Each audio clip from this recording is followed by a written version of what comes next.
Bonjour, bonsoir, bienvenue à vous tous. Maintenant, nous allons étudier l'équation de la charge d'un condensateur. Eh bien, ici, nous considérons notre circuit, d'accord? Nous avons notre source de courant continu, d'accord? Notre interrupteur, notre résistance à travers laquelle le condensateur va se charger. Maintenant, l'interrupteur est ouvert, ça veut dire le condensateur n'est pas chargé, c'est-à-dire il est de charge nulle s'il n'a pas été préalablement chargé. Il faut comprendre ça.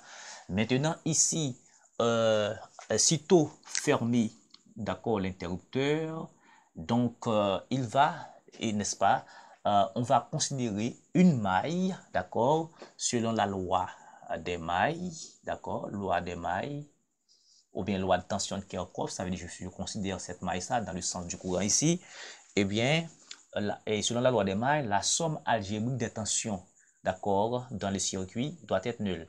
Eh bien, ici, nous allons avoir E. Regardez, le sens de la tension dans la résistance, c'est inverse avec le sens du courant ici. Donc, il faut avoir un CI moins, UR, il en est de même pour la tension dans le condensateur. D'accord? Ça fait 0. Eh bien, ici, ça fait E.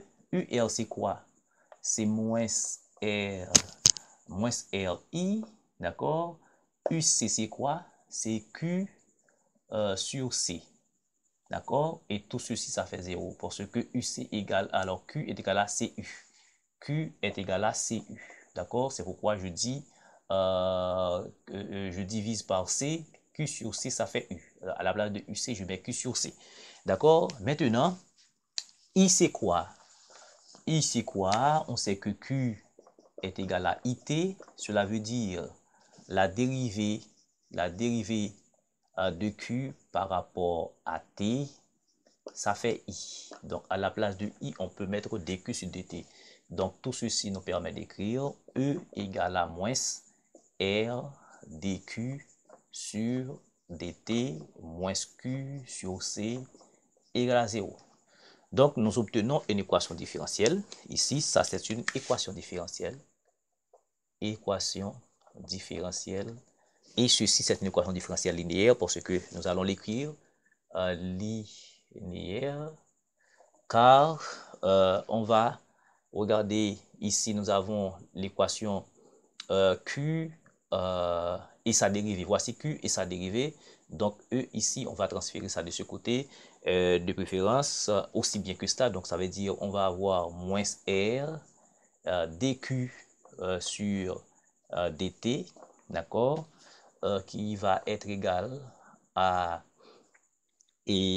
Q, Q sur C moins E, et nous pouvons multiplier par moins 1, ça va faire R dQ, d'accord.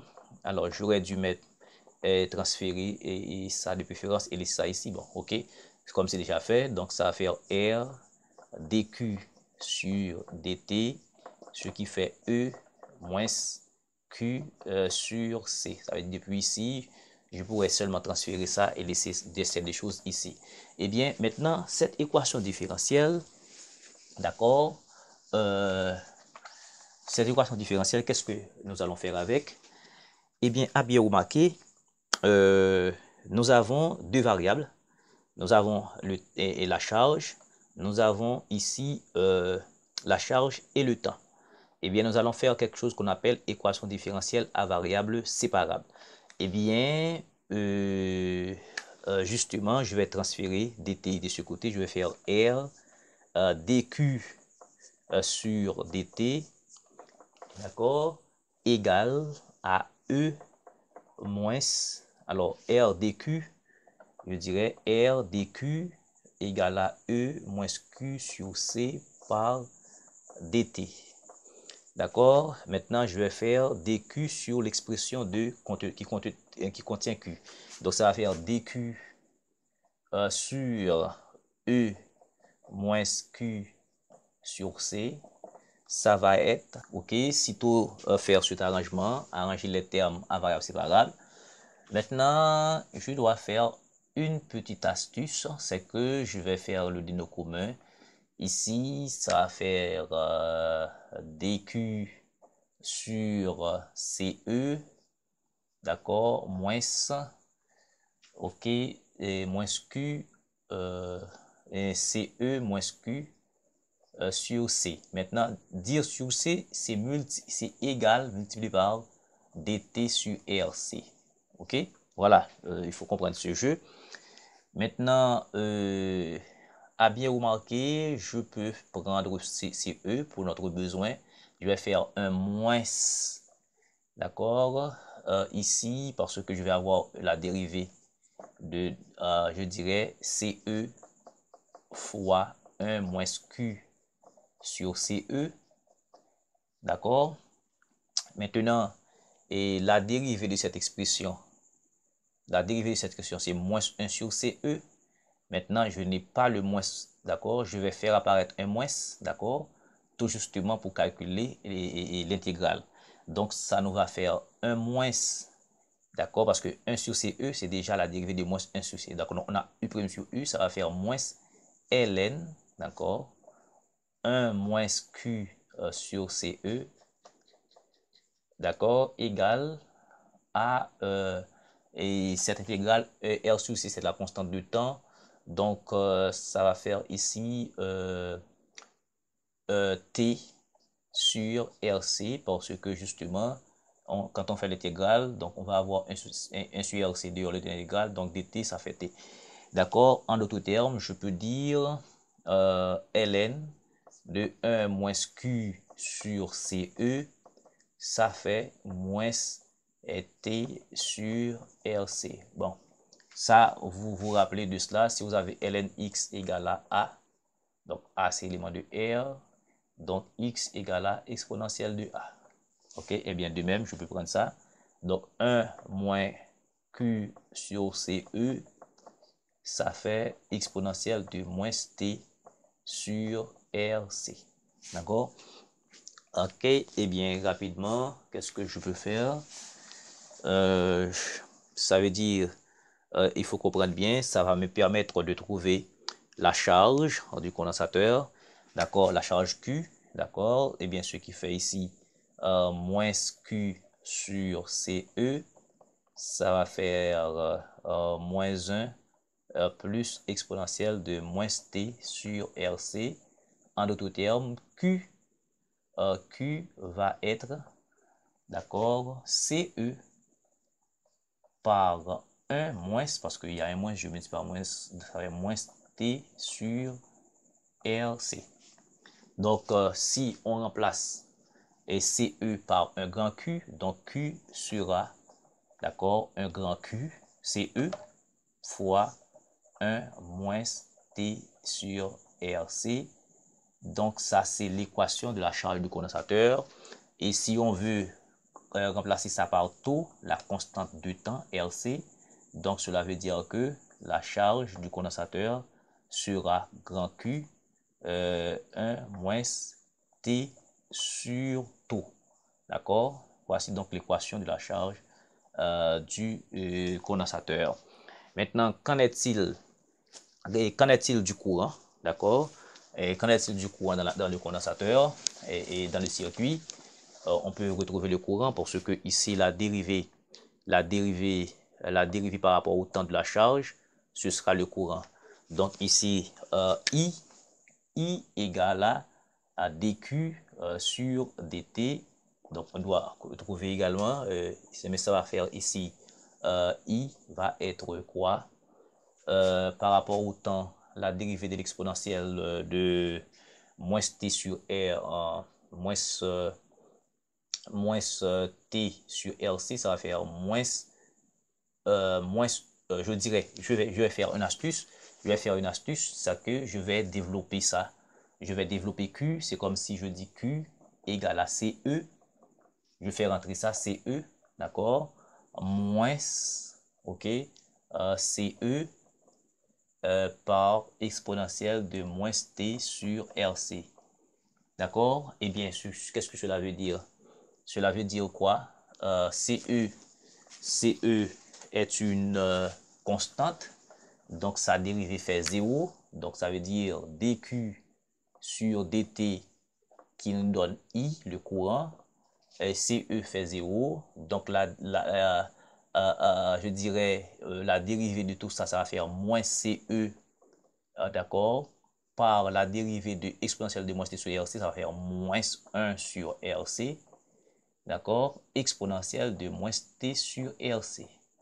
Donc, ça veut dire I, le courant dans le condensateur et dans le circuit, on va simplifier on va simplifier par C, on va rester simplement E sur R. On va rester E sur R exponentielle de moins T sur RC. Mais ça nous rappelle normalement un courant. D'accord? Un rapport d'une tension sur un R, c'est un courant. Eh bien, je vais appeler ça I0. Donc, ce sera I0 exponentielle de moins T sur RC. Donc, le courant est du type d'exponentielle décroissant. Cela veut dire ici, avec I0 égale à exponentielle de moins T sur R. Donc, voici donc le courant qui va charger le condensateur. Et la charge du condensateur ne sera autre que Q égale à grand Q facteur de 1 moins T sur RC. Donc voilà, donc pour le graphe, je dirais le graphe du courant, on peut le constater, ce sera un exponentiel décroissant. D'accord? Si ça c'est le temps, ici c'est le courant, vous comprenez bien, ici nous avons une exponentielle, mais le courant, le condensateur va se charger, d'accord, dans un temps qui part de t, d'accord, de t égale à 0, de t égale à 0 à infini. Donc, autant t égale à 0, autant t égale à 0, qu'est-ce qu'on va avoir? Autant t égale à 0, qu'est-ce qu'on va avoir comme courant? Donc, on va avoir simplement I0. D'accord? Autant t égale à 0, on va avoir I0. Vous allez comprendre ici. D'accord? Autant t égale à 0, autant t égale à 0, tout ceci, ça fait 0. Exponentielle de 0, ça fait 1. On va avoir ça. Et normalement, lorsque le courant tend vers l'infini, d'accord, pour charger totalement le condensateur, donc exponentielle de lorsque tu es exponentielle de moins l'infini, ça fait 0. Ça veut dire ici, on va avoir quelque chose du genre comme ça. D'accord? Donc, et le courant dans le circuit est du type d'exponentielle décroissant.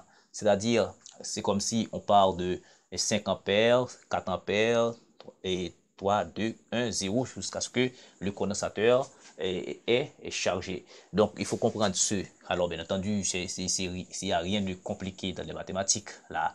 D'accord? Donc, ça veut dire, je dis, le condensateur, au moment qu'il est, l'interrupteur est ouvert, il n'est pas chargé. D'accord? Donc, on est à T égale à 0. D'accord? Et puis, quand on ferme le condensateur, l'interrupteur, le condensateur va charger lentement jusqu'à ce qu'il atteigne la charge, jusqu'à ce que UC égale à E de la batterie qui est ici. Il faut comprendre la chose. Et le courant, je vous dis, de 0 à T qui tend vers infini, d'accord? Eh bien, ici, lorsque t égale à 0, on a I0 qui est là. Et lorsque t tend vers infini, un temps infini, d'accord, il faut comprendre ça, ok, eh bien, tout ceci va nous donner 0. Donc ici, c'est comme si ça devient une asymptote, je dirais, horizontale. Voilà donc le graphe, n'est-ce pas, de la charge du condensateur. Donc, merci et beaucoup de suivre cela, d'accord? On va revenir, on va faire d'autres applications des équations différentielles. Après, on va faire pour la décharge, ok? Et on va faire d'autres applications. Et merci beaucoup de suivre.